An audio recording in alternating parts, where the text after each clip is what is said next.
Welcome to morning మన్నా. నేటి వాక్య దర్శనం కొరకు రోమిలికి రాసిన పత్రిక 8వ అధ్యాయం 28వ వచనం. దేవుణ్ణి ప్రేమించు వారికి, అనగా ఆయన సంకల్పం చొప్పున పిలువబడిన వారికి మేలు కలుగుటకై సమస్తమును సమకూడి జరుగుతున్నవని ఎరుగుదుము.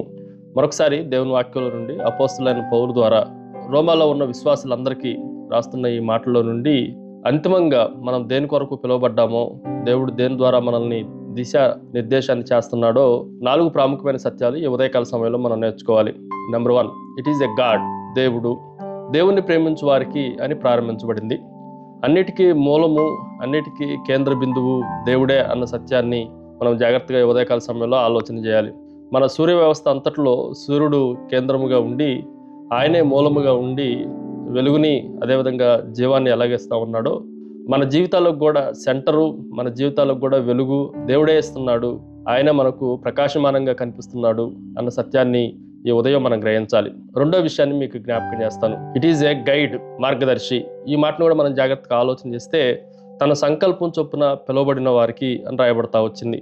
అంటే మన అడుగులన్నీ, మన దారులన్నీ దేవుని నియంత్రణలోనే ఉన్నాయి. ఆయన మనల్ని నడిపిస్తున్నాడు, ఆయన మనకు మార్గదర్శిగా ఉన్నాడు అన్న సత్యాన్ని కూడా మనం గ్రహించాలి.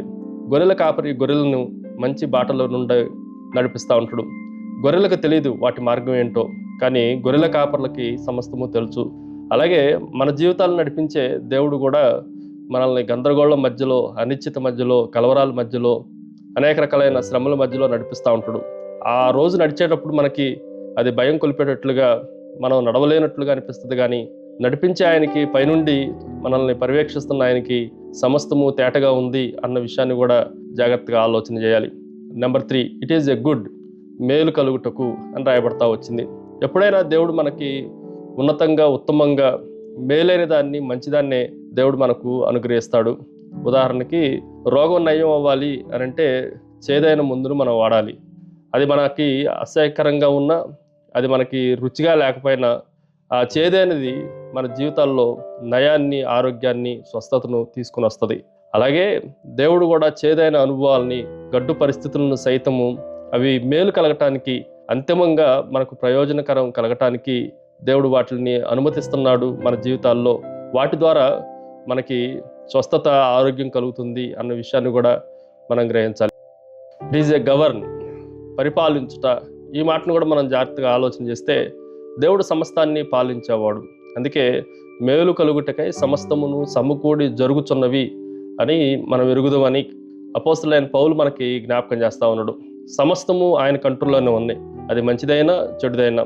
ఒక రాజు సింహాసనం మీద కూర్చొని పరిపాలిస్తున్నప్పుడు ఆ రాజు యొక్క నియమాలు, రాజు యొక్క ఆజ్ఞలు ప్రజలందరికీ అర్థం కాకపోవచ్చు. కానీ అంతిమంగా రాజు ప్రవేశపెట్టే ప్రతి పథకమే కానీ, ప్రతి ఆజ్ఞే కానీ అది ప్రజలందరికీ మేలు కలగటానికి ఎలాగైతే మంచి నిర్ణయం తీసుకుంటాడో, మనల్ని పరిపాలించే పరలోకపు రాజు కూడా మన దృష్టిలో అవి గందరగోళంగా అనిపించినా, కానీ అంతిమంగా సమస్తము సమకూడి ఆయనే జరిగిస్తున్నాడు, ఆయనే పాలిస్తున్నాడు. మనకు కావలసిన వాటిలన్నింటినీ ఆయనే మనకు సమకూర్చి పోషిస్తున్నాడు అన్న సత్యాన్ని కూడా మనం గ్రహించాలి. ప్రార్థన. సకలాశీర్వాదములకు కారణభూతుడవు తండ్రి, మరొకసారి నీ నామాన్ని గణపరుస్తున్నాం ప్రభువా. మేలైనా, కీడైనా, మంచి అయినా, చెడైనా, అంతిమంగా మా జీవితాల్లో సమస్తాన్ని సమకూర్పు చేసి మీరే మేలు కలుగునట్లుగా సహాయం చేస్తున్నందుకే మిమ్మల్ని స్తుతిస్తూ, ఆరాధిస్తూ యేసు క్రీస్తు శక్తి కలిగిన నామమున అడిగి వేడుకుంటున్నాం తండ్రి. ఆమెన్. God bless you.